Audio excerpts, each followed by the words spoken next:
From the Wisconsin Exposition Center in Milwaukee, ESPN brings you the first live Denny's PBA Tour event of the new season.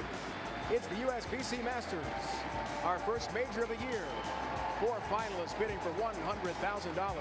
Now all 4 are ready to roll. The reigning PBA Player of the Year is looking for his second career major championship.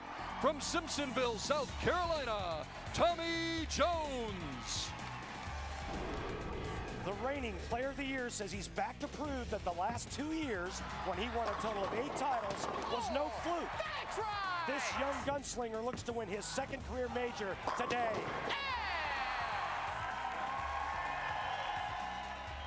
A former USBC Masters champion, today he goes for his second career PBA major title. From Newark, New York, Doug Kent. Last year, Doug Kent proved that he is still fresh with a tour title in Buffalo. He is one of the game's most versatile bowlers. From any angle, anywhere, anytime, he can get it done. Yes! Yes! This Canadian national team member currently bowls at collegiate powerhouse Wichita State and is looking to become the first amateur since 2002 to win the USBC Masters. From Hamilton, Ontario, George Lambert IV. This young Canadian looks to make history for his country. No one from north of the border has ever won a PBA event. Will he make the Maple Leaf proud? Oh, Canada! This 20-year tour veteran is looking for his first career major and his first title since 1995. From Lackawanna, New York, Jack Jurek. Jack Jurek has never bowled for this much money in his life. He has clinched the $50,000 payday. Now as the #1 seed, all he needs is 1 win to change his life forever. A $100,000 payday awaits him in the finals. These are your finalists competing for the title in the 2006 USBC Masters.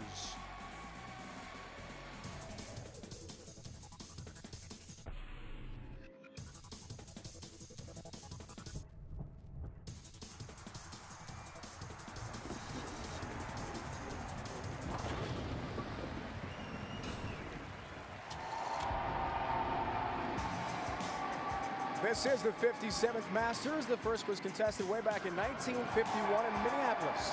This year, our defending champion Mike Scroggins was knocked out in the 3rd round. We declare a new champion today in Milwaukee. Nearly 500 bowlers competed for the big money this week. More than half were amateurs. After 2 rounds of qualifying, the top 64 went at it in match play. 3-game total pinfall. We have 4 bowlers left, all set after position round play. And here are the positions. Tommy Jones, the defending Player of the Year, takes on 7-time titleist Doug Kent. Who is George Lambert IV? We'll tell you his amazing story in a moment. Jack Jurek is the top seed. Hello, bowling fans, and welcome to Milwaukee. Glad you could join us today. Dave Ryan alongside 23-time titleist Norm Buke and Randy Peterson again in the booth with us. We're pleased to announce Norm will be with us all year in the booth when he's not making TV shows, which we hope you do. We hope you do. Glad to have you with us. Randy, let's start with you. What a beginning to our season. First, a major record is broken, and we begin our live TV coverage with a major. Well, let me start by first saying, Dave, pleasure to be back working with you again. And Norm, my good friend and neighbor from Claremont, Florida, welcome to the booth, pal. And you're right, Dave, a lot going on early in this season. We have to start with Walter Ray Williams Jr., who finally catches Earl's record. He wins his 42nd title in Japan. How about Tommy Jones, back on television again? Can Tommy Jones continue to dominate on this tour? And last but certainly not least, USBC Masters. What does it mean to me? 2 things. You said the size of the field. 498 players started. And second, big money, $100,000 for first. Norm, let's talk about Tommy Jones, reigning Player of the Year. When the bright lights come on, this guy is incredible. What makes him so good on TV? Well, Dave, you said in the history of the PBA, no one has a higher win percentage than Tommy Jones. Not Earl Anthony, not Mark Roth, not Marshall Holman, but Tommy Jones. As we watch a shot that will help win him the 05 United States Open, Tommy has figured it out mentally. Not only has he figured out how to think like a champion, he has found a way to play every oral pattern to threat level, a dangerous combination. And that was Tommy's first career major. He goes for #2 today here in Milwaukee. Randy, let's talk about George Lambert IV. Who? Well, he's a Canadian with an amazing story. By all rights, shouldn't even be here, right? Yeah, you're right. I mean, George, you know, he's got some bowling background. He is the two-time and defending Canadian national champion. He showed up to this event with some of his teammates from Wichita State University, some shockers. Well, his buddies decided they were going to go bowl a collegiate tournament somewhere near St. Louis. Well, George didn't get the memo. He got left behind. George said, you know what? I think maybe I'll stick around Milwaukee for a while and try to win me a Masters title. Not a bad idea. So as an amateur, he goes for the $100,000 first place prize along with the other 3 bowlers here today. That is what's on the line, plus a 2-season exemption for 3 of the bowlers. Because George Lambert IV does bowl at Wichita State, he is an amateur. He cannot gain the 2-year exemption by winning the tournament here today. Just incredible drama to begin our live coverage of the Denny's PBA Tour season here this afternoon in Milwaukee, Wisconsin, before a packed house at the Expo Center. We are a few minutes away from downtown Milwaukee, and our first match is about set to go.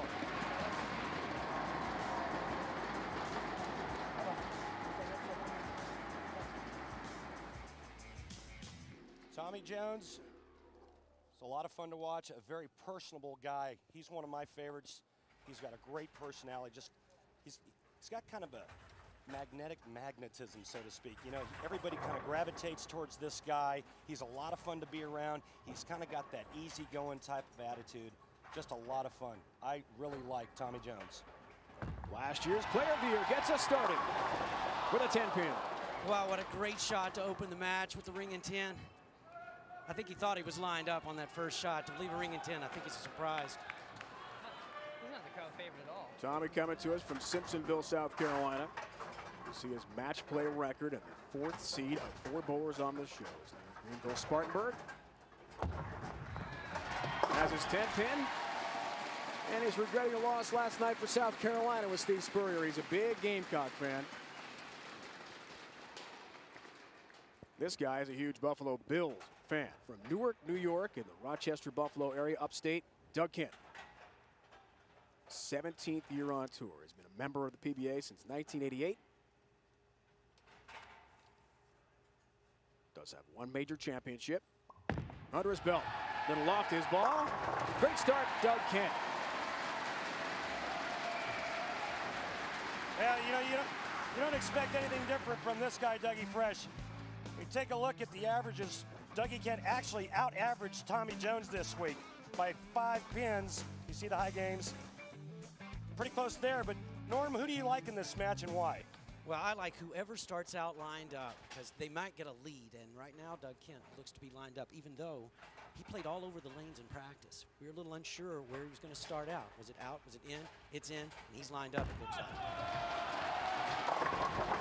Look out nearly on the 7-10, has the 10 to deal with only. We just saw the Ace Hardware matchup a moment ago, and the players have had a lot of time to practice before our live coverage today. You see him feed the ball out into that track area. That track area is like anywhere between the 8th and 12th board, right around second arrow. And that's what the players did for most of the week this week, Norm, and we'll get into oil pattern a little bit later. But Doug Kent, another one of those great personality guys that you just love to be around. Him and Tommy Jones actually are pretty good friends. And well, they should be. They're both very fun. Yeah, a lot of fun. No sweat, no sweat. He said I had to buy that much. No problem, right? He and his wife, Chrissy, are owners and proprietors of 2 bowling centers in upstate New York. And he has been a busy businessman in addition to his bowling career. Look at the numbers Norm talked about top of the broadcast with Tommy Jones on TV. Incredible. That's hard to beat in any sport, Norm. 24-6. Is that a misprint? No. Has all 10 down, and we spoke with Tommy about his success, and he is as low-key and humble as they come. It's so impressive to meet with him because he doesn't get caught up in any hype. But Norm, as you pointed out, he's able to master all of the oil patterns. That's why the big success. Well, no question, not to mention the fact that he can think his way around a bowling center like no other now. When he first came out, he had the big ball, he had all of that physical attributes, but he just didn't think his way around the bowling center. Now he thinks like a champion, and I'm impressed with him. 4 titles each of the last 2 years. He's been great in arena finals also. There's 10 down again for Tommy Jones. Gets the crowd going a bit. Yeah, that was juicy right off his hand, just pure as the driven snow. Yeah, he could have knocked 20 down with that shot. You see him, he's getting into it now. He's about ready to put boots to him. He says, come on, Doug, it's game on. Let's go! Now he's getting pumped.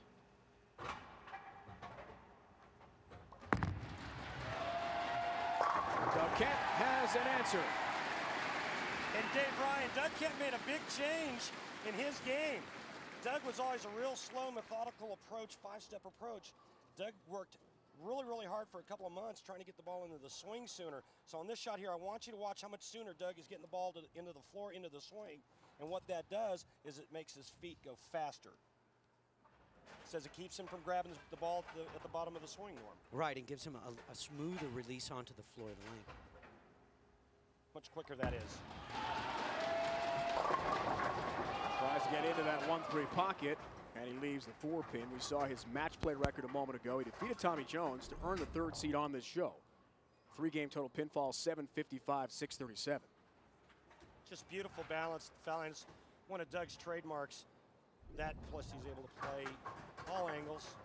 But I just love Dougie's balance when he gets to the Fallon. Nothing moves. Real steady head, great knee bend, and just solid. So he can always see what he's looking at? Absolutely. Like that single pin spare conversion. Doug also got by Pete Weber in match play. It's a very different format. Randy talked about all the bowlers here, nearly 500 of them, many of whom are amateurs. And one, George Lambert IV, made our show today. Look at the history. Going way back to 1980. Can one of these two, on the lower 2 seeds, change the trend? Oh, we got a balk. Wow. You rarely see Tommy do that, so something must have distracted him. But if I would have tried that, I would have been in traction for about the next 3 or 4 weeks. It's not an easy motion to stop, is it, with a 15-pound bowling ball in your hand? No, and I'll tell you, every time that I balk like this, I'd like to set the ball down and then start my routine over. Tommy not doing so. Let's see how it works out for him. We saw as George Lambert IV, he's waiting. Jack Jurek is the top seed. He's watching as well. Touch high to 4-pin. Somebody moved over there. Somebody made a noise. Yeah, typical of the arena formats, you have so many people down lane. Often you'll get movement. Tommy's going to have to settle in and play no matter what. Yeah, a lot of movement, a lot of sound, a lot of noise. And you just have to expect it coming in and just try to somehow focus on the job at hand. Tough to do, but it can be done. Both of our guys have won in arenas. Both of our guys major championship winners, Dave. Norm? Hey, is that the same guy in the 03 Tournament of Champions where got you? Unfortunately for Randy, yes it was. There's Walter Ray Williams Jr. Guy's following me around. That was 04. Much more about his 42nd career win, which came this season at the Japan Cup. He has the all-time tour title record, the home run record of bowling. He's wide. It's off the mark, gets a break though. Money! Money!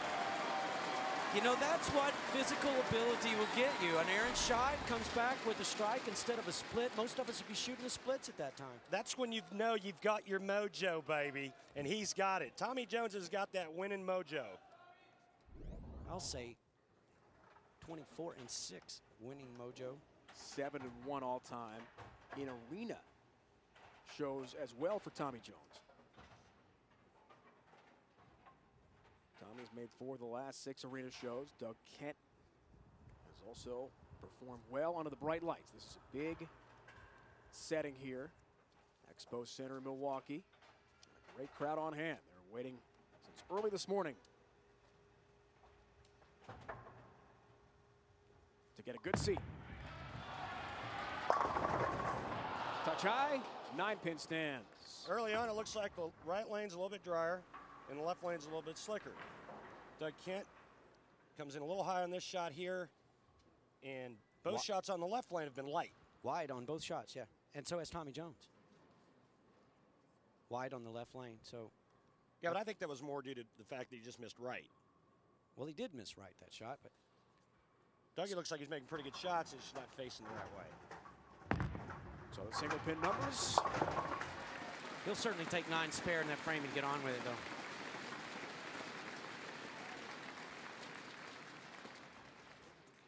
You'll notice the Motel 6 logo on the head pin. That's because it's the Motel 6 6th frame once again this season. Motel 6, the official lodging partner of the PBA, offering $600 to any bowler who throws 6 straight strikes. Start a match on TV. The bowler who does it the most times during our season on TV will be awarded $6,000.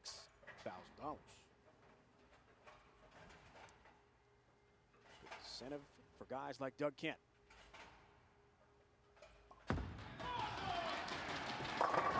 There you go. Each bowler gets a bit of a break. And we've got a great match here. Live coverage of the Denny's PBA Tour underway in the 06-07 season. A packed house in Milwaukee watching the USBC Masters and Doug Kent, Tommy Jones head-to-head in the step-ladder format. All trying to get to the top seed, Jack Jurek, and win $100,000. Don't go away. Much more to come.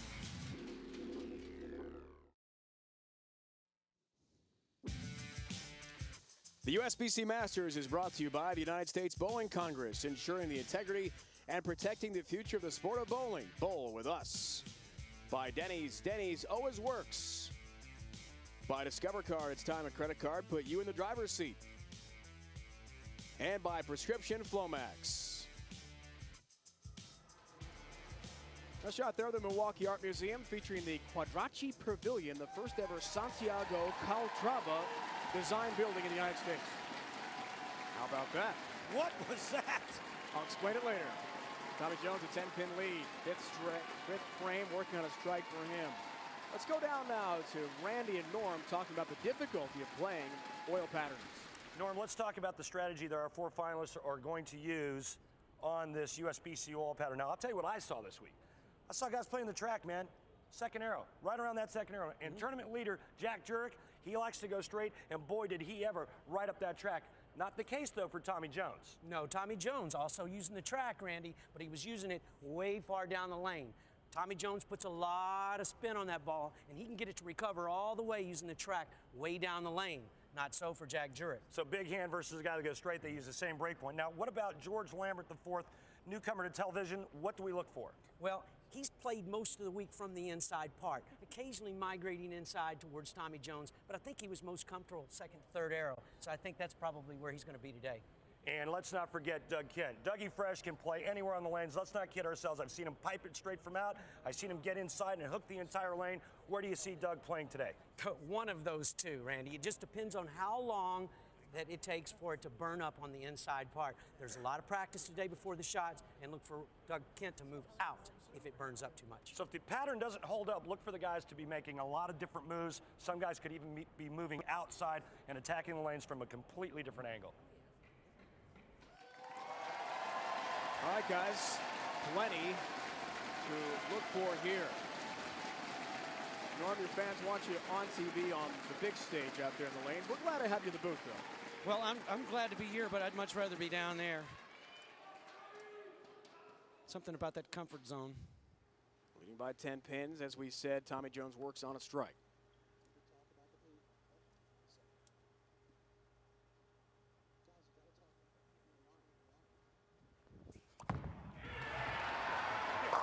Finds the pocket. We see the strike from Tommy Jones, and the PBA and the USBC have combined forces to allow league bowlers to experience the same lane conditions as the pros, called the PBA experience. So imagine bowling fans out there, you can't line up against Peyton Manning, you can't try to hit a Roger Clemens fastball, but with the PBA experience, now you can try to bowl those legitimate PBA Tour lane conditions. Yeah, if you're looking for a little help with that, in US Bowler Magazine, I'm featured on the cover and explain how I think you should play each of those PBA patterns. I think it's an incredible experience. You can now kind of get a feel for what it's like for our guys on a weekly basis to bowl on patterns that you just don't see. 7th frame, Jones has another. And folks, those are certified sport bowling leagues starting January 1st, 2007. Offering a new line of awards that reflect significance of shooting high scores on these challenging conditions. Be sure to log on to PBA.com or bowl.com for more. And Jones just took a 30-pin lead on the match. With his turkey. Speaking of challenges now, Doug Kent in a hole. Works on a strike, 7th frame. Has a big one.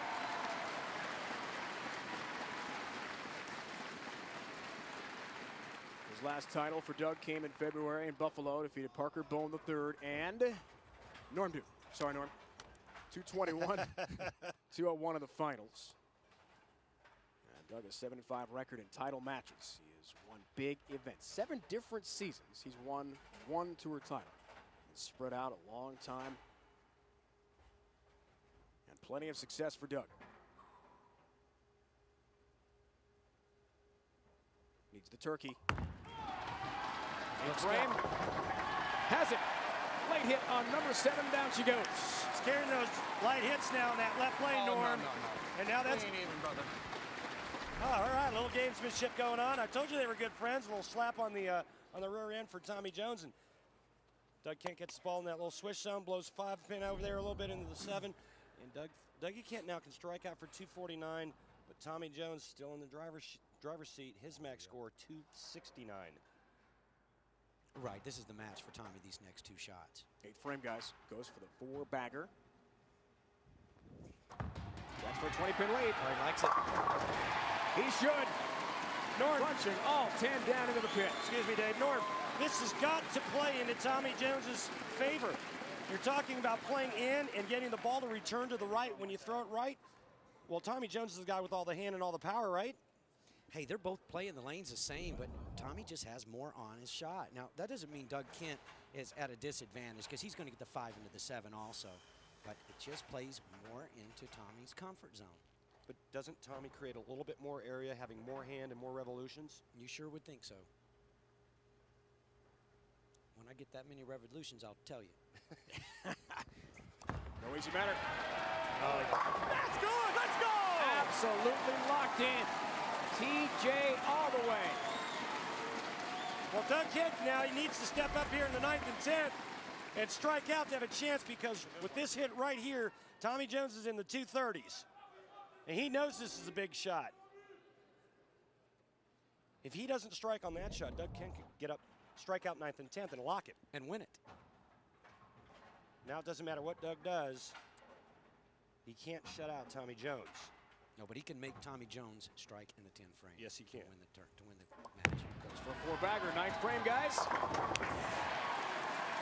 Again, some late help there for Doug Kent. Has 4 in a row. Dance with the one who brung you. That light shaker, 5 into the 7. Dance with the one that brung you. I wouldn't move. All right, now here's the thing. Dougie, light, he's carrying that light hit. Let's say he strikes out, right? Tommy Jones' last shot on that right lane, that was pretty high flush. Well, we'll talk about that in a minute. Doug does have a major championship, 2002 PBA Worlds in Toledo.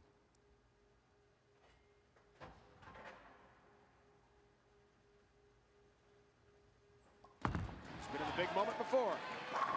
With big shots like that. High flush. That was just magnificent.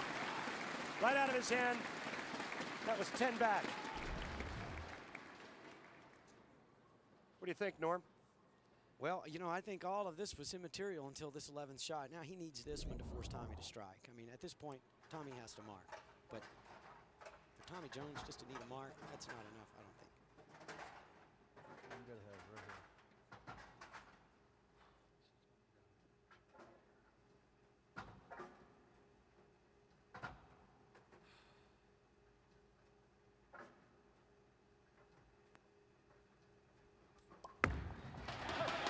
Beautiful. He loved it. Dougie Fresh comes through when he has to, Norm. You heard him when he got up on the approach. He said, this is the one, this is the one. And then he just said, this was butter. Oh, gosh, that was so good. But he still needs this strike to force Tommy to strike on the first ball. Otherwise, a tie is possible. His wife, Chrissy, here from upstate New York. Together they run 2 bowling centers. Those bowl lanes, lakeside lanes. The TVs are on there. A little high and a 4-pin. To finish it out for Doug Kent. Shoots 248. And now Tommy Jones needs a strike and 5 to wrap it up and advance to the next step on the step ladder. Canadian amateur George Lambert IV awaits the winner. Whoever wins that one takes on our top seed Jack Jurek for the $100,000 first place prize.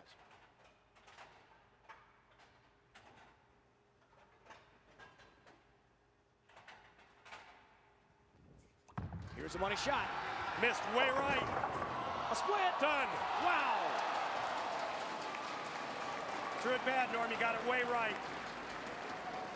And that's sometimes what happens when somebody pressures you and forces you to come up with a good shot in the 10. He needs to make this in a strike, and we'll have a tie. Unbelievable. Almost had the 2-10 guys. Instead, the 10 tripped out late. Huge break. Has the 2. If Doug Kent strikes on his fill shot, he wins. Now Tommy Jones needs all 10. Anything less, Doug Kent goes on. That was a huge break on the 10-pin there. Tommy, it's over for him if he doesn't get the love tap on the 10. What a start to our season, guys. Already Walter Ray set the record. Show 2. How about this? Tommy Jones and Doug Kent in a battle. Has to strike to tie. Come on. Doug Kent came through.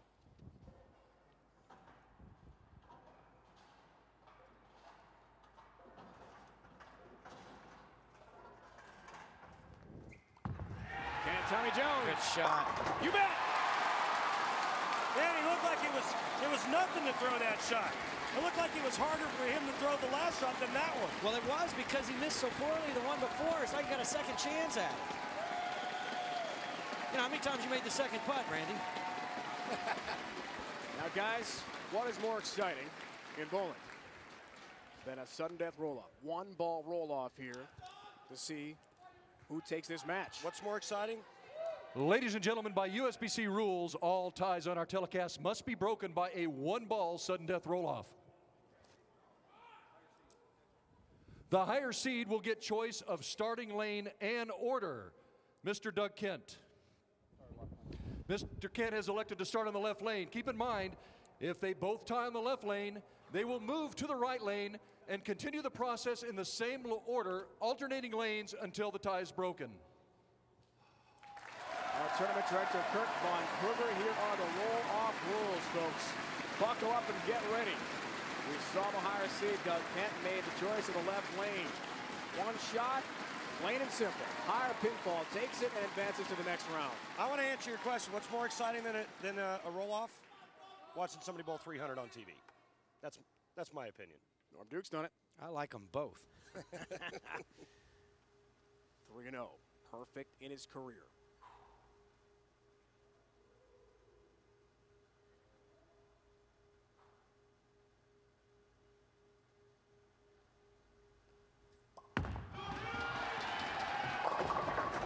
Moving off the mark.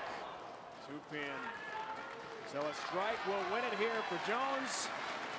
If he has 9 pins, we go to another roll-off. Wow.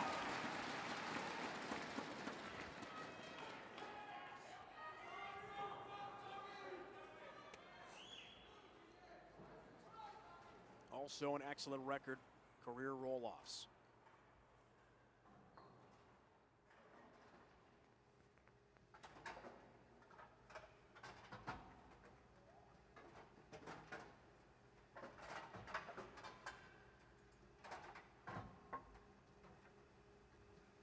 Nine or better.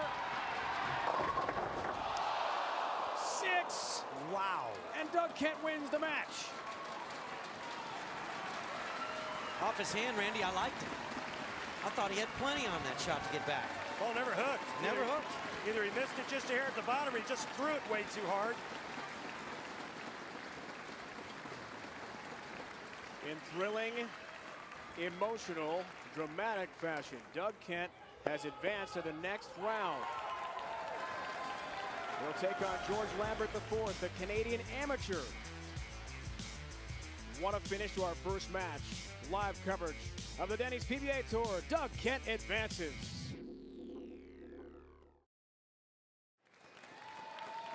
What an unbelievable start to our live coverage of the Denny's PBA Tour this 06-07 season. Doug Kent, a 248-248 tie with Tommy Jones, reigning player of the year. Then a 9-6 win in the sudden death roll-off. Doug Kent advances to take on George Lambert IV, the Canadian amateur champion, in the next round. Dave, Randy, and Norm all with you here from Milwaukee,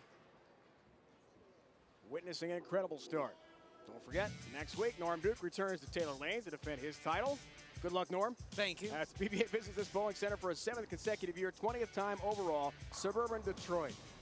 Log on to PBA.com for information about the Pro-Ams November 1st and on the 4th.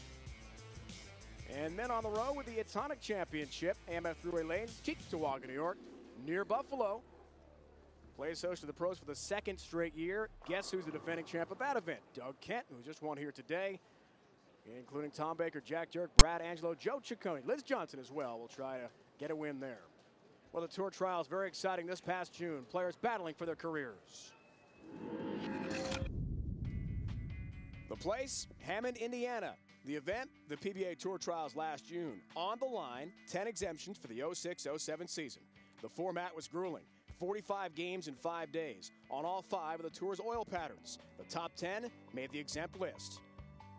Bowlers like Del Ballard Jr. trying to earn back his exempt status. A longtime PBA bowler and a longtime champion. And history made with Kelly Kulick becoming the first woman ever to earn her exemption. I still kind of can't believe I did it. I mean, my goal here was to make tour, and I'm very excited about next year. Broke a lot of barriers, a lot of history being made. So I knew I had the right ball in my hand, knew where to play, could really keep my eyes focused on what I needed to do, and 12 in a row, 300, first PBA 300 ever. The emotions didn't really set. I mean, in my shot 300, I was nervous. I did the front 10 twice already, shot 289 both times. But that last game I knew, again, I didn't look at the board after game 4. I was far away from it. That last game, I'm like, okay, I have to still shoot a decent score. I don't know where I am, but I see the guys around me, what their numbers are. Let me bowl good, make good shots, pick up my spares, and just stay clean, and that's what I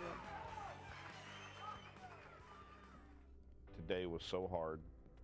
All of a sudden I looked up and I'm out of the number and just didn't feel like I bowled that poorly. And I was panicking. And I mean, I had so many bad things going through my head, I can't even say them.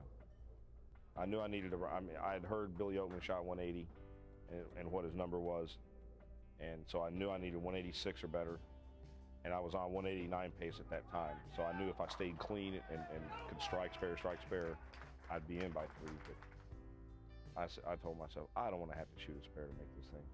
It feels good to be able to have my wife behind me cheering me on instead of me having to cheer her on all the time. And it was my job this week to help him get his career back. And that's all I want for him, is to have another chance. It just really feels great to have my life back. Just an incredible moment for Del Ballard Jr. For the Tour Trials, Hammond, Indiana, these the players who advanced on to get their exemption for the entire 06-07 season. Billy Oatman actually finished out of the number, but because Richie Allen suffered a stress fracture in his bowling hand, he's given up his exempt status for this year. So Billy Oatman moves into the top 10, and he's exempt for this entire season. Congratulations to all who have made the tour this year, including Kelly Kulick, making special history as the first woman ever to earn exempt status. When we return to Milwaukee, there is George Lambert IV. He's a star at Wichita State University. He's going to go head-to-head with Doug Kent for a chance at the final match. It's all next, live on ESPN. Special thanks and hello to Roger Dolkin, the CEO of the USBC. In charge of this great event, USBC Masters. Log on to PBA.com for breaking news about an exciting new high school bowling event. Earlier today, Denny's, the PBA, and the USBC jointly announced the creation of the Denny's All-American High School Championship, set to debut this March. The event, which will crown the nation's top high school male and female bowlers, will take place March 24th and 25th in Grand Rapids, Michigan, and will air on ESPN April 22nd. For more, log on to PBA.com.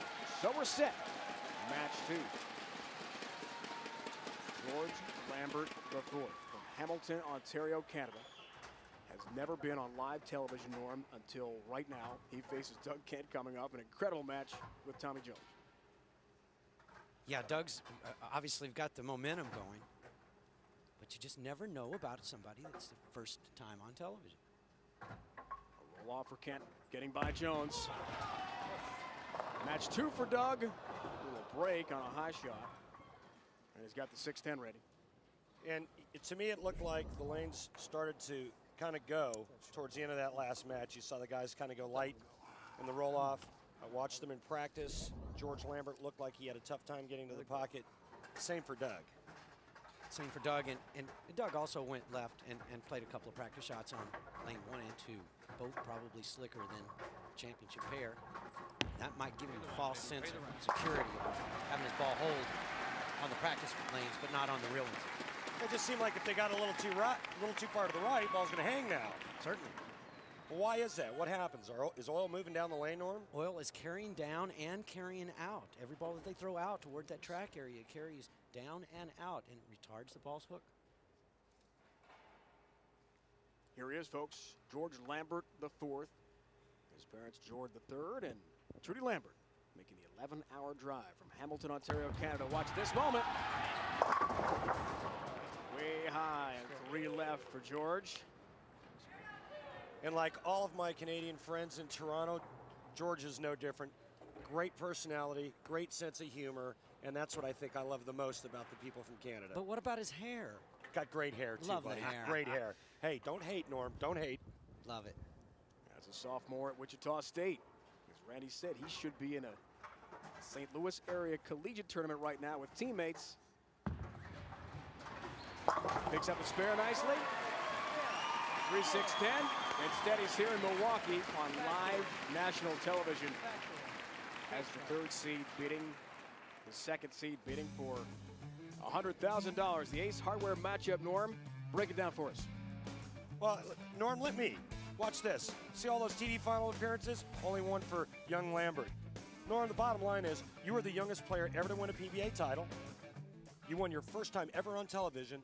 What does George have to do to get this thing done today? Well, he has to get by frame 1, and that's done. 7 spare. Neither of the shots as good as what he wanted. Now I think he can loosen up and just make the shots needed. Yeah! And that's one of them.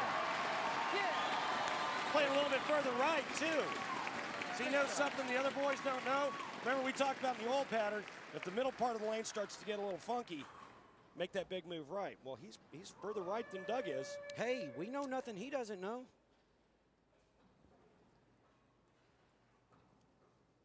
So Doug Kent, who's won 7 titles in his great career, was outstanding in that first match.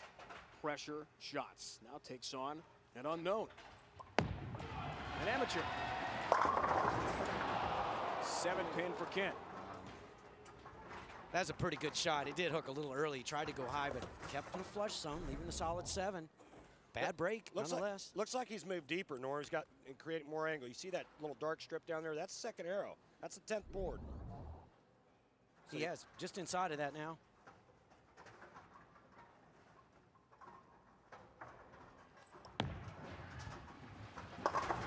We talk about it a lot.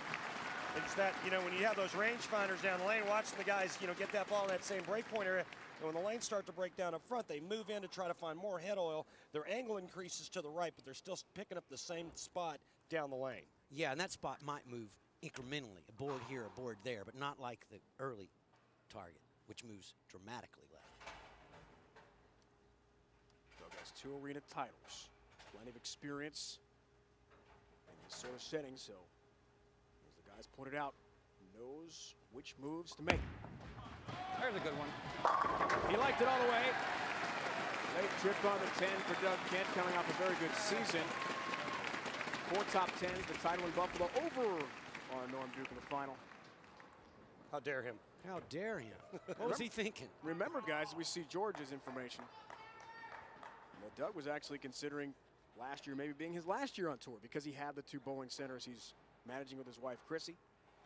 But he wins, gets his exempt status back, and now he's on the verge of a major championship. Said he loves the competition. He hates being away from home. It's tough. And I second that motion. Me, 3. Lambert has a 9-pin. That's a better shot than the last time on that lane. He's actually now taking in oxygen and breathing. and you know, I mean, we both know what it's like. You've never been on television before, even if you have, and it's been a while. Hard to breathe those first couple of shots. Very hard to breathe. Yeah, I agree. I think that shot was better than the result. I think he needs to make a smaller move, get that ball a little lighter in the pocket, maybe more in the flush zone instead of high. But I think he was proud of the shot. 9-pin for George. 8-time member of Team Canada, as Randy pointed out, top of the broadcast, won the Canadian National Championship in 2000, and then this year, a prior Canadian Bowler of the Year, 2-time National Canadian Youth Champion. He's competed all over the world for Team Canada. He's been in big events, but as he told us before, never live TV and never on the PBA Tour. And his idol, Dave, Bill Rowe, used to be an exempt player on the Denny's PBA Tour. One of the nicest guys you'll ever meet. That was George's idol growing up. Fellow Canadian. Stay. Didn't stay for him. And goes in through the nose. Yeah, and he's left himself a tough spare because of that back pin, or some like to call it the sleeper, but you got the 3, 6, 9, 10 up. And I'm not so sure about this line that he's playing, Norm, only because there's not a lot of room to miss right and not a lot of room to miss left. You miss left, you're throwing it in Doug Kent's hook spot. Right at second arrow down the lane where that dark spot is you made reference to. If he pulls the ball, he's right on top of that, and we both know it's going to hook high from there. If he sails it wide, he catches that hang area. I'm with you. I don't know that this is the best place for him. All the boys. All the boys indeed, George. Sometimes all you need is just time, though. Got George an amazing story. He's 26 years old. Next month will turn 27. Competes as a sophomore for Gordon Vatican, Mark Lewis at Wichita State. Went to a technical school to learn how to repair diesel engines in Canada for a couple of years. Has 2 levels of degree in that vocation. And Coach Vatican said after he was done, hey, you've got 4 years of eligibility. Come to the States and bowl for me. That's exactly what happened. Little help for Doug, but the 7 stands. And his shot not finding the pocket. Yeah, that was a lot of help because he could have gotten 5 on that shot. And I'm not so sure that Doug knows what's going on. He looks like, again, he's moving in, and normally when you move in, you find a little bit more oil, and that's what Doug's doing. He's moving in, he's creating more angle. That ball never held off and went right through the face.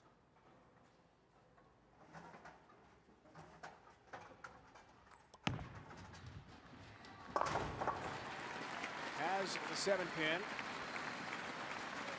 Doug has told us he's worked a lot on his swing. And Randy, his big message to us yesterday meeting with him was the pace and how he approaches the foul line. Right, well, and Norm, we see this all the time where, you know, a player tries to change his timing, and the way timing works is your footwork is all predicated on when you get the ball into the swing. Doug was always very late and deliberate of getting his ball into the swing. That made his feet slow. Now he's got that ball into the swing much sooner, makes his feet go faster. Right, dictates more ball speed with his feet, has less requirement on slinging the ball with his arm. Lane level, look at a double wood shot.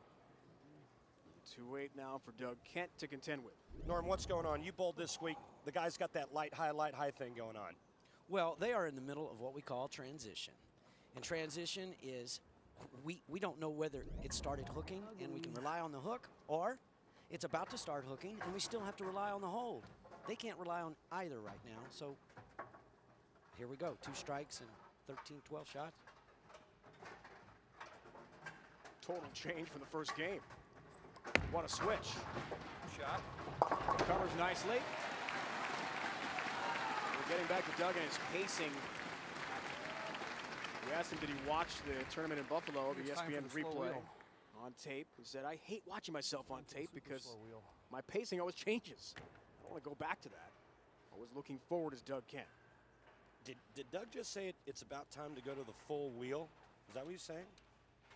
Well, I don't think that's a bad option for him. Well, I think that's what he's going to do. Full wheel, you know what that is. That's when you move far to the left and just throw it to the right with a bunch of hand. Good shot. Yeah! Yeah! Yes! Good shot. Canadian amateur George Lambert IV liked that one a lot. Well, you can tell he's well trained too, coming from Wichita State. Gordon Vatican and his crew. George Lambert's got a lot of those Wichita State traditions built into his game. Good balance, good form.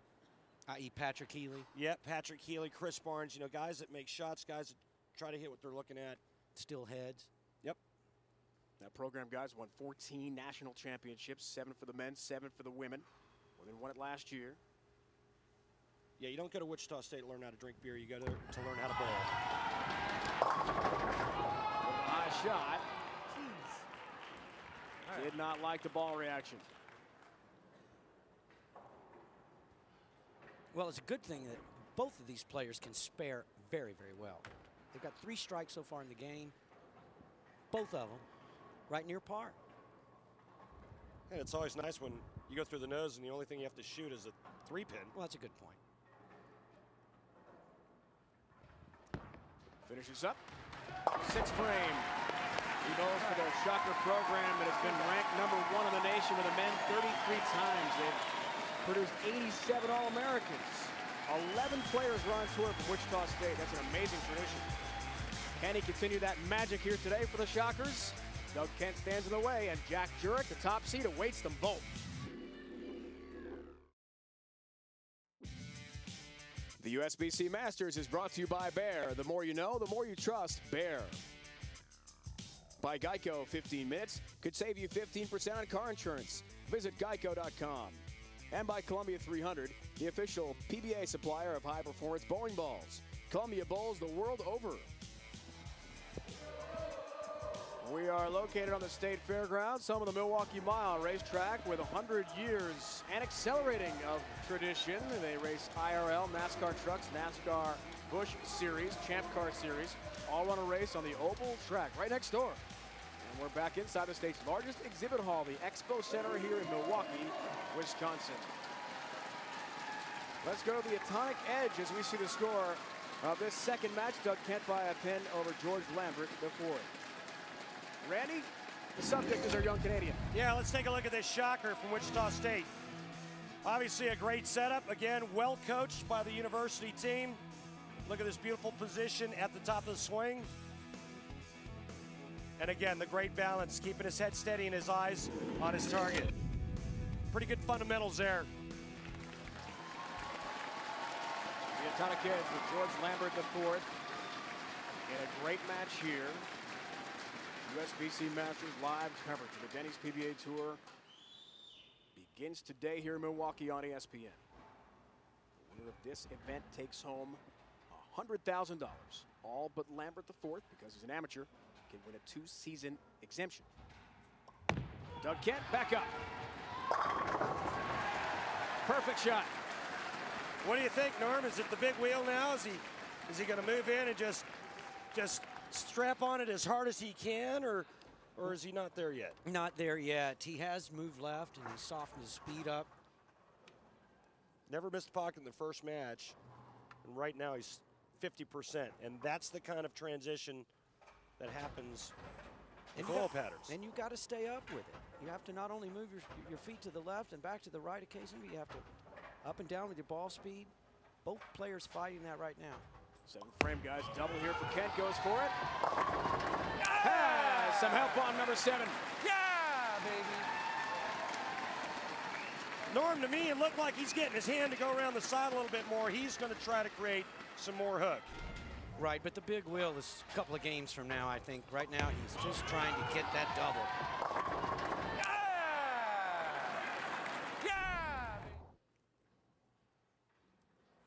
Back to George Lambert IV from Hamilton, Ontario, Canada. 7th frame down 11 pins.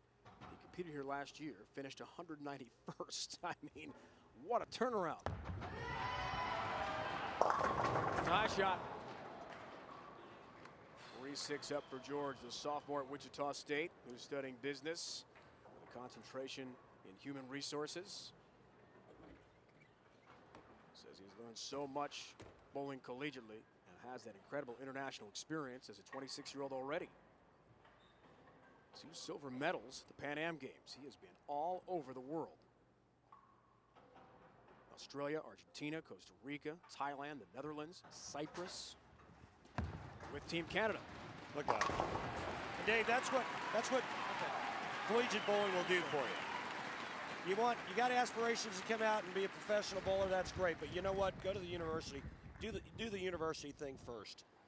Get a degree, see the world, and get some good coaching. And use the and do it on the university's dime. Well, sure. The experience is invaluable, and when you come out on the big tour, you're ready.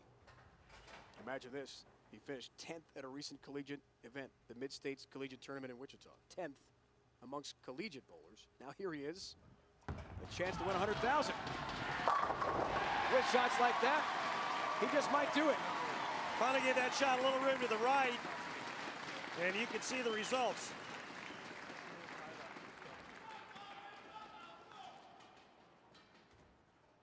Doug Kent, a 13-pin lead.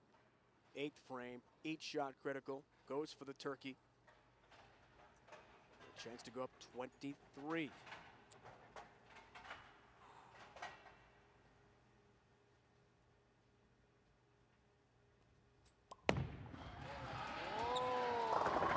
hurt him. He's made a big move, and he gets a big break. All right, well, look at the adjustments that Doug Kent has made. This is warm-ups. This is prior to going on air. You can see him throwing it right up third. Here's the first match, just around the third arrow. This is where he's at now. Watch this. 1 game later, he's another arrow left. That's the invisible demon that's on that blade. You can't see it, but it's there. And it's changing constantly, and so is Doug Kent.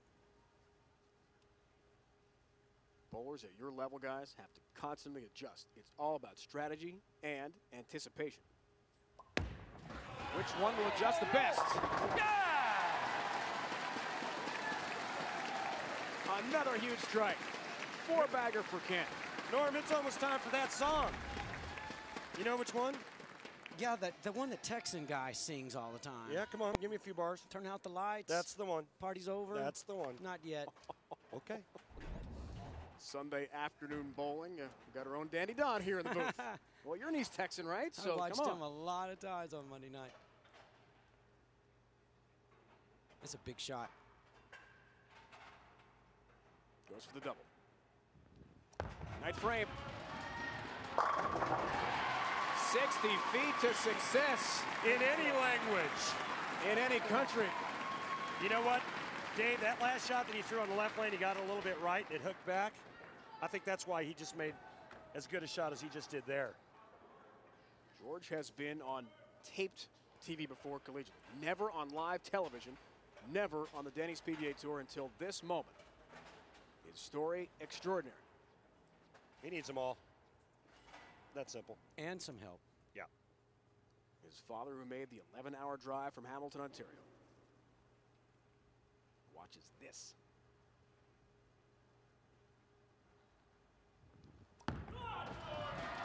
Good shot. Off the mark. All the way from the release and the split. Now you can sing that song, Norm. Now you can start singing. Great show, Noble. For a first-timer on television, it's a tough spot to be in, and it's a tall order.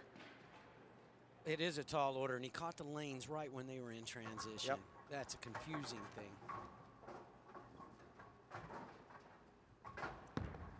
Still 25,000. Not bad, right? For George Lambert IV with third-place money. Now, because Wichita State is not in the NCAA, he can bowl here and take home the money. He could not have taken the 2-season exemption had he won it, which won't happen, but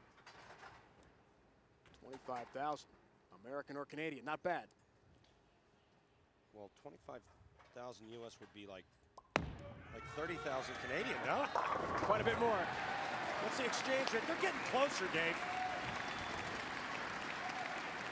Now Doug Kent will finish up business here on the amateur. Doug Kent's story, incredible. Jack Jurek, Rick Benoit to his left, awaits the winner. Jack is our top seed. He's from Buffalo, New York.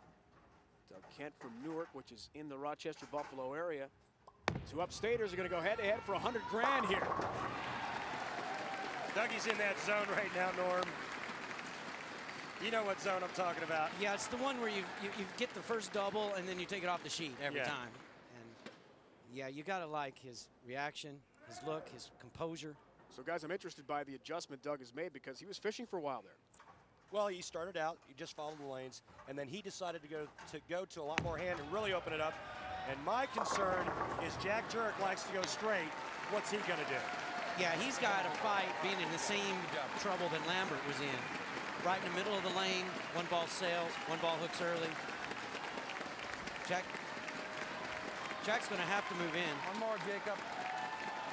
Talking to his son Jacob from home in Canandaigua, New York. 246-190 the final. There's Walter A. Williams Jr. A couple years ago, he won a Masters championship. We flash back to that now.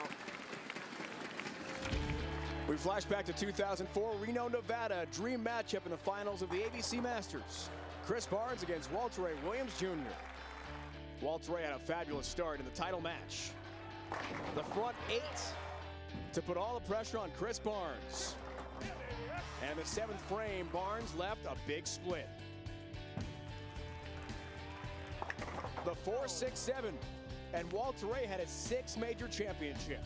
His 39th title overall, chasing Earl Anthony's record of 41. A big day for Walter A. in Reno, winning the Masters.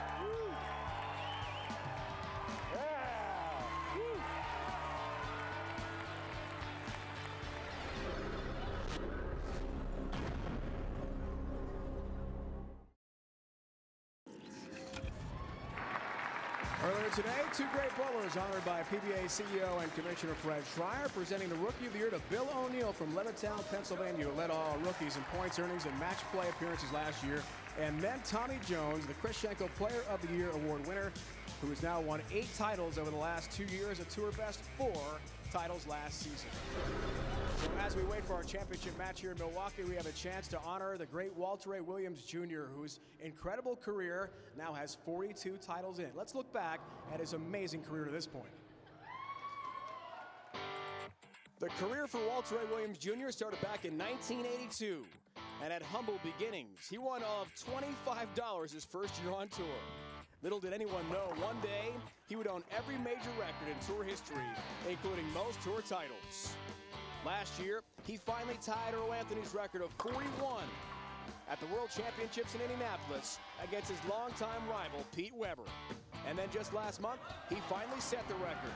A win over Weber at the Japan Cup, and number 42 was his. The great Walter A. Williams Jr., a career of incredible accomplishment, which may never be surpassed in PBA history.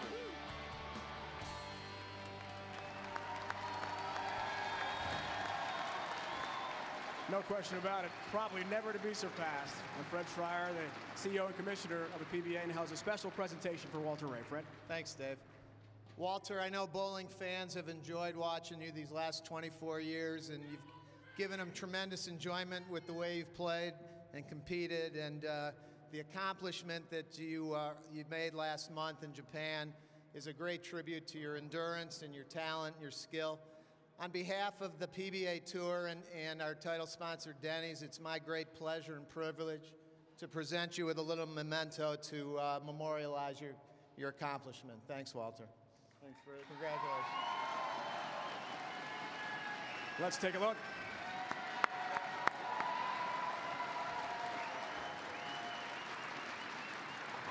So Walter A., what does it feel like when someone describes you as the all-time tour title leader? It's unbelievable.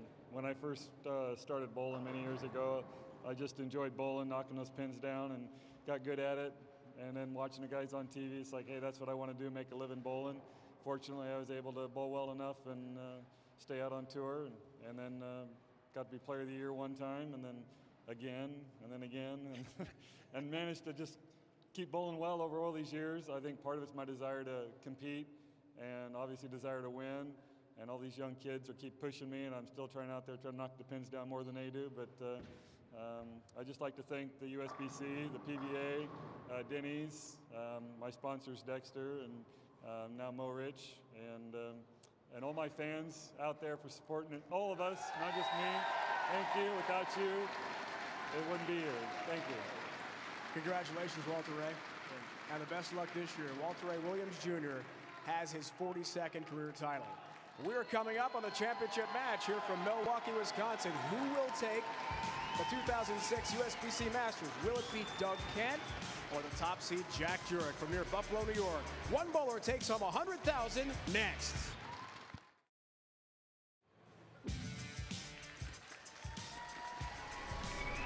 We are nearing the final of the USBC Masters here in Milwaukee, Wisconsin. At the Expo Center, near the State Fairgrounds, a packed house in an arena setting. They are set to see Jack Jurek and Doug Kent, two upstate New Yorkers, go head-to-head for the championship. They have Ryan, Randy Peterson, Norm Duke watching this stepladder bracket. Doug Kent, an incredible match with Tommy Jones, who was the 4 seed. Went to sudden death roll-off where Kent won at 9-6, and then Doug Kent took the victory over the amateur, George Lambert IV from Canada. Jack Jurek awaits. Let's take a look now at the Geico Championship recap. In match number 1, Doug Kent took on his buddy Tommy Jones. They ended up tying 248-248. Dougie wins in the roll-off because of that shot right there.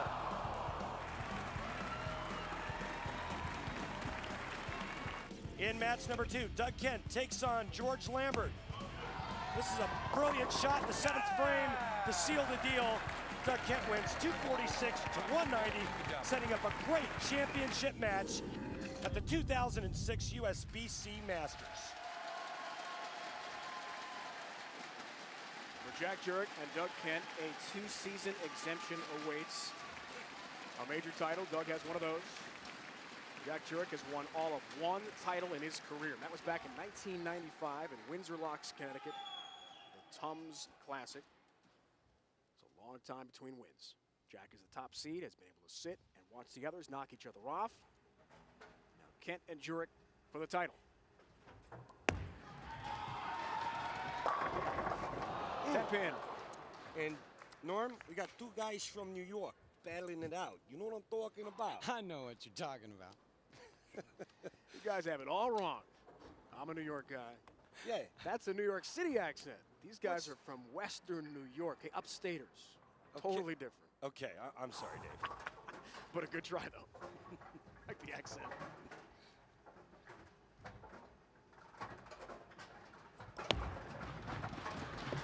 Doug has his 10-pin. Norm, what's it like trying to work your way up the ladder, as Doug Kent has done today? Well, you know, it's a long day out there is what it is. You have to stay on top of the changing lane condition, and he's done a great job of that. I mean, he's 240 so far. Jack Jurek has got his work cut off for him. There's no doubt. There's Sue Novoski, long-time girlfriend, fiance of Jack Jurek. They've been together 19 years. Here's his first shot on TV this year. Has a strike from just outside Buffalo. And Sue knows what a big shot that was. And let's take a look at our ace matchup. Today the ace is Doug Kent. You see all the TV finals, lots more experience, but you know what? Don't count Jack Jurek out. He didn't lead this tournament because he doesn't know how to bowl. Correct, and Jack's been out here a long time. He knows how to win. The only problem is, at this point, he's probably the most nervous he's ever been. Tempo looks good. Shot looks good for Jack Jurek. Great start. He has never bowled for this much money in his life. His parents also made the trip, Jerry and Eileen from suburban Buffalo. And it's just a great shot. You can see how he's playing the lanes a lot different than Doug, not quite as much angle. But I'll tell you one thing about Jack Jurek. You look up nice guy in the dictionary, there's a picture of Jack.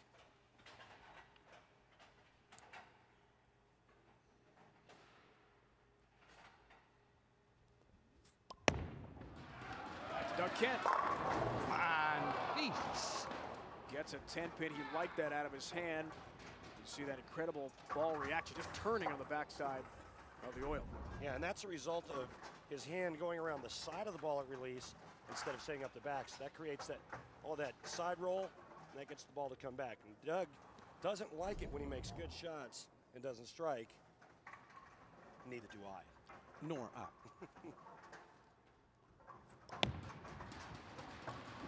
Told you Doug does have the 2 arena titles. 96 Greater Detroit Open and the Empire State Open. Randy, you and I worked that event back in 2002 at Siena College in Loudonville, New York, near Albany. Lane comparison, break it down for us, Norm, left and right. What do you think? Well, I think they're both about the same. I do know that in practice, leading up to the final match here, a lot of guys do those plastic shots at the 10-pin, practicing their 10-pin spares. That might have carried a little more oil down lane. Might be why Doug Kent is leaving 10 pins at this moment.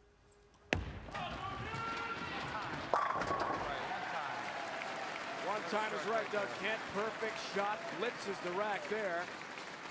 And he's got his first strike of the championship match. This was beautiful. Yeah, he liked it. For good reason. Perfect shot. Wife Chrissy watching on. Making the trip from New York State for this one. Jack's got plenty of friends in that area too. And look at the start for Jack Jurek, a turkey, to begin the championship match. And Norm, you know from waiting last year before you faced Mike Scroggins in this event at US Cellular Arena as the top seed. Sometimes it's not easy to wait around and let the other guys battle. Well, it is a long, long wait, and top seeds are winless in the last 5 Stepladder finals, and pretty much because of that. Sorry, buddy, you were too. Hate to bring up that, but you do have the experience in that last year. Look at the start for Jurek. How is he able to do that, Norm? How's he able to stay that far right of Doug Kent? Well, he has moved in, but he's throwing the ball with a softer hand, and it's laying down on him on the back. He is locked in. Doug Kent may be in some trouble. Front 4 for Jack Jurek.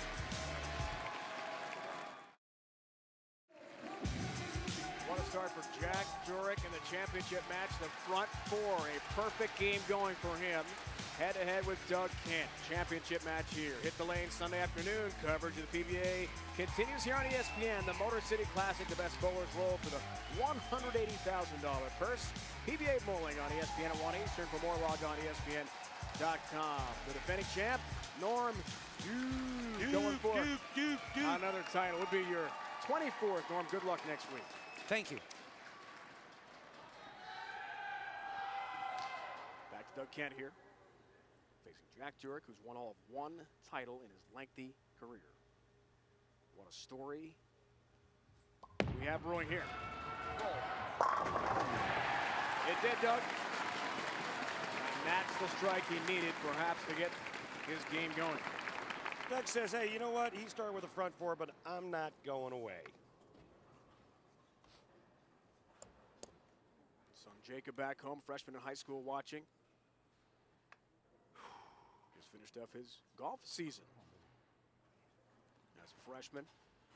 And Chrissy, little Natalie, their daughter, 17 months old, rooting on Doug here today.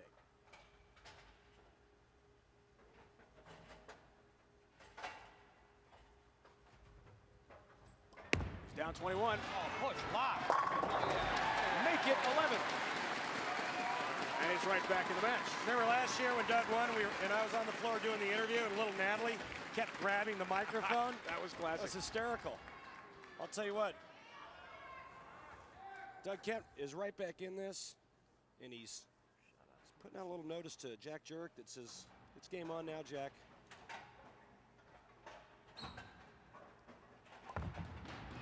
To the front 5. Not there. The streak is broken, 2-pin. Now, guys, he has a drought of 103 events since his last and only title to now. 11 years, 7 months, 4 days, to be exact. If he wins, would end the 4th longest drought ever. Sykes has the record holder 14 years between titles. So, Norm, it's been a long time for Jack, but as we talked about, such a nice guy, and he's been patient. Yeah, and I would imagine that he's thinking it's been long enough. You know, it's his turn. Not to mention, it's a major. It's one certainly worthy of that weight. Huge Buffalo Sabres fan. His team lost for the first time last night to the Thrashers. Little shootout. Oh, Look my out. gosh. Oh, my goodness. That nearly went into the gutter. He's lucky just to have the 1-2-8. What happened, Randy? This is a pitch out. Way right of his target. He knows it as soon as it leaves his hand. And quite honestly, he's lucky to get 7. Is he? That almost took a skid into the channel. Trying to regain his composure now, and he covers nicely with 3 pins for the spare. Keep in mind, he has never been in this situation going for a major championship. The top seed, 100,000 on the line. What was that, Jack? He's not sure what happened. You see this guy getting up ready to bowl right now? Like somebody just threw a piece of raw meat in the lion's cage. No doubt about it. The best always seem to just step up right after an errant shot. Throw a 10 in the pit.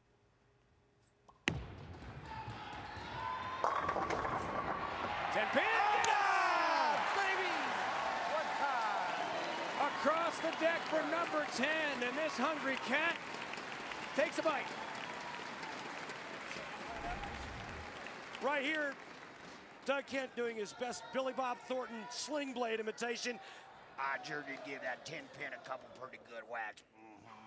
Now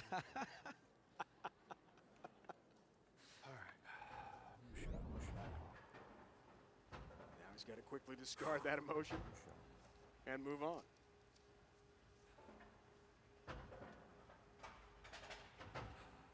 All of a sudden he's ahead. Looks for a 5 back. And a 13 pin lead. You better believe it. What a rally, Doug Kent. Just magnificent. He's looking at the lanes the way he likes to look at him. He's doing what Doug Kent likes to do. A little bit of loft, some hand around the side, creating some room to the right. He's in his wheelhouse. Yeah, and some pin action, as we saw on the right lane with that 10 pin. Here's the top seed again. Had a great start with a front 4. Rebounds nicely. Jack has not been on a show since December 18th of last season. Lost to Chris Collins by 9 pins in the semifinals, an event won by Mike Wolf over Collins last year near Albany. Yeah, and Jack needed that shot just to settle him down. I mean, when you throw one as wide as he did, kind of fall out of it the frame before, you have to make the 1-2-8, which is, oh gosh, so nervous trying to make that spare. He just needed something to calm him down. I think he's there now.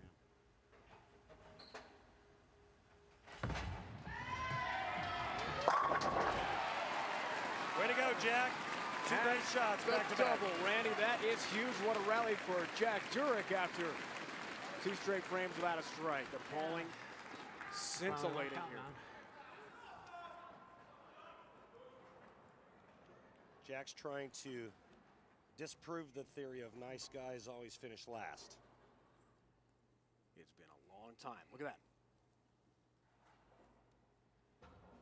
Since the start of the stepladder format. Looks for a 6 bagger 8 frame. Chance to go up 13. Has it! Wow.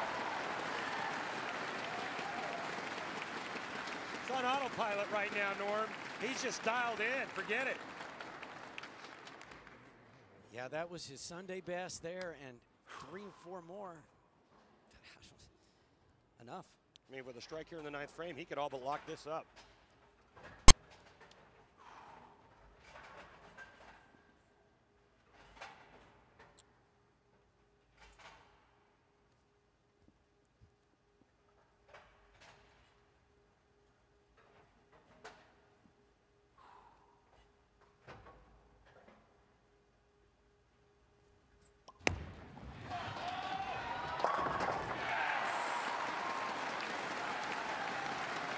Well, Doug Kent now has a chance to shoot 279. The best Jack Jurek can shoot is 266. You think he likes this one? Oh, yeah. He's one of the best. Now he can sit back and wait to see what Jack is made of. This is a guy in Doug Kent who works 16-hour days at his bowling centers in upstate New York. In the offseason. That's got a hook. Not enough. Almost a late break on the 2-pin. Doug tells us about a month before the season starts, he gets back into practice and gets going. He's been We're gonna need some help. so busy with his centers. Hasn't had time to dedicate a lot of the practice to the regional competition in the offseason. Now he's close. Nice job by Jurek to pick up the single pin conversion. But he's in a big hole. Yeah, and Jack said it. He needs some help.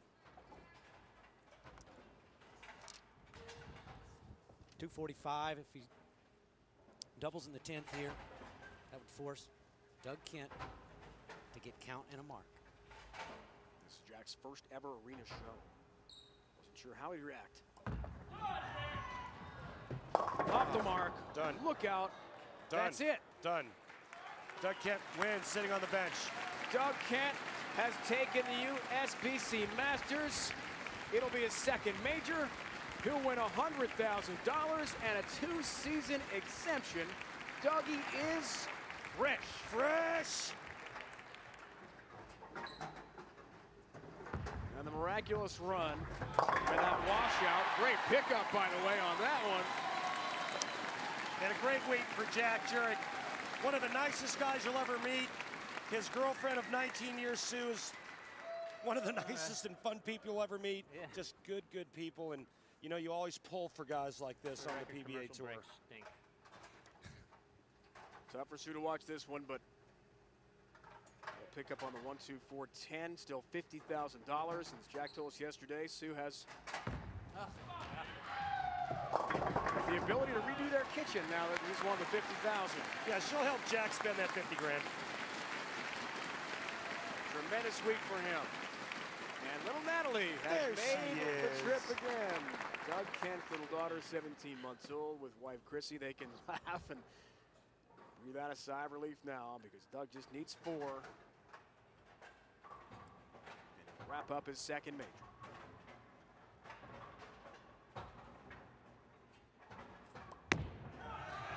That's plenty. Hey, Norm, it looks like the new timing thing's worked out.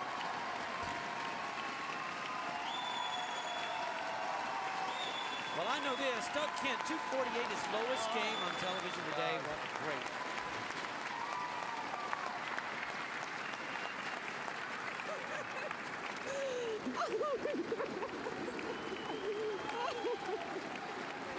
All good, baby. You're awesome.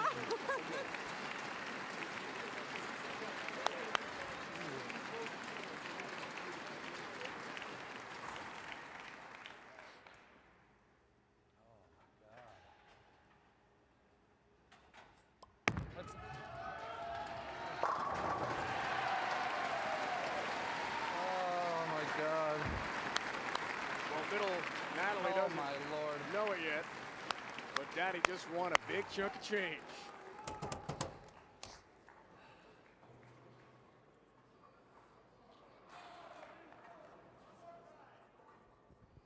It doesn't matter.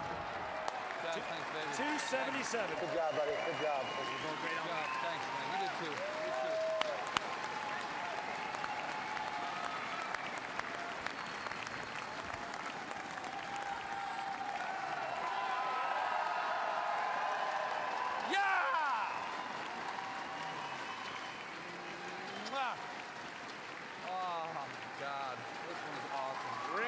Trophy, Doug Kent. You deserve it. A 2-season exemption, $100,000. First place prize goes to Doug Kent from Newark, New York, near Rochester. Upstate New York, time to celebrate. You got a champion in Doug Kent. This is unbelievable. The USBC Masters is brought to you by Ace. Ace is the official hardware store of the PBA. Ace, the helpful place. By Etonic, the official footwear of the PBA. Etonic, first one there. By Motel 6, official lodging partner of the PBA. For the lowest price of any national chain, go to motel6.com. And by the United States Bowling Congress, ensuring the integrity and protecting the future of the sport of bowling. Bowl with us. The Milwaukee man, no doubt about it. Doug Kent from Newark, New York, takes the USBC Masters with a win over Jack Jurek in the finals. Second career major, 8th career title. How does that feel to win a championship today? Well, I'll tell you what, first of all, it's just an honor to be with the same company of two-time winners of this tournament. The talent that the champions have that have won this tournament is just phenomenal, and I'm just honored to be in their category. And you know, over the summer, I took a couple months off, and I came back about a month before the season started, and with help from Patrick Allen, I really got my swing a lot quicker, and got my swing in quicker, and got my feet going faster, and it just loosened my swing up so much more, helped me repeat shots, and it's just phenomenal. I never imagined that I would take hold of it this quick and it would pay off this fast. Congratulations, Doug. A great finish for Doug Kent, who was able to win his second major championship. His wife, Chrissy, little daughter, Natalie, is certainly happy as well. That's $100,000, Natalie. It's a lot. She doesn't know anything about that yet. But Doug Kent, congratulations to you on a tremendous effort. Next week, our Norm Duke will defend his title at the Motor City Classic. 1 o'clock Eastern Time as live coverage continues of the Denny's PBA Tour here on ESPN.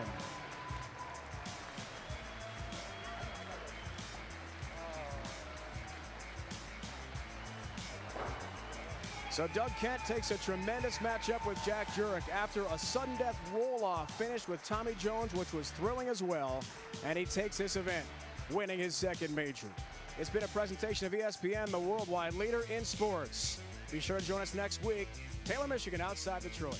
Now for the entire crew, Randy Peterson and Norm Duke, it's Dave Ryan saying so long from Milwaukee, Wisconsin. The hot dog eating contest coming up next here on ESPN. Congratulations goes to Doug Kent.